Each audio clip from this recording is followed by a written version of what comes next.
இப்போ கலட்டுறோம் பார்த்தீங்களா, இதுதான் வந்து ப்ரீ ஃபில்டர். இந்த ப்ரீ ஃபில்டருக்குள்ளே தான் பஞ்ச் ஃபில்டர் அப்படின்னு சொல்லக்கூடிய அந்த ஸ்பன் ஃபில்டர் வந்து இருக்கும். இதோட வேலை அழுக்கு, கல், மண், சின்ன வேர், புழு, சகதி இந்த மாதிரி தூசிகளை ஃபில்டர் பண்ணுறதுக்கு மட்டும்தான் இது யூஸ் ஆகும். இப்போ பார்த்தீங்கன்னா உங்களுக்கே தெரியும். மற்றபடி இந்த ஸ்பன் ஃபில்டரோட வேலை வேறு எந்த வேலையும் கிடையாது. இது தண்ணியில் இருக்கிற உப்பை ஃபில்ட்ரு பண்ணாது, தண்ணியில் இருக்கிற அந்த சப்பை தண்ணி டேஸ்ட்டை மாற்றாது. இதோட மெயின் வேலையே வந்து இந்த தூசுகள்லாம் வந்து மெஷினுக்குள்ளே போகக்கூடாது அப்படிங்கிறதுக்காக மட்டும்தான் மாற்றி வச்சுருக்கோம்.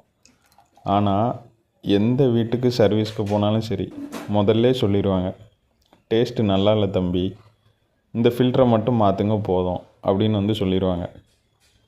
நானும் இல்லைம்மா இது வந்து இப்படி அழுக்கை மட்டும்தான் வந்து எடுக்கும், மெஷினுக்குள்ளே அழுக்கு போகாமல் தடுக்கும் அப்படின்னு சொல்லுவேன். அவங்க கேட்க மாட்டாங்க. அப்புறம் ஒரு வாரம் கழித்து சொல்லுவாங்க, தம்பி ஃபில்ட்ரு நீங்கள் தானே மாற்றினீங்க, டேஸ்ட் இல்லை அப்படின்னு சொல்லுவாங்க.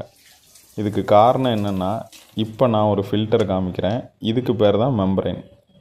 இந்த மெம்பரைன் உங்கள் மெஷினுக்குள்ளே 4 ஃபில்டர் இருக்கும், அதில் ஒரு ஃபில்டர் தான் இந்த மெம்பரைன். இதுதான் சால்ட்டு எல்லாத்தையும் ரிமூவ் பண்ணி உங்களுக்கு நல்ல டேஸ்ட்டை இந்த தண்ணிக்கு வந்து கொடுக்கும். இதை மாற்றணும்.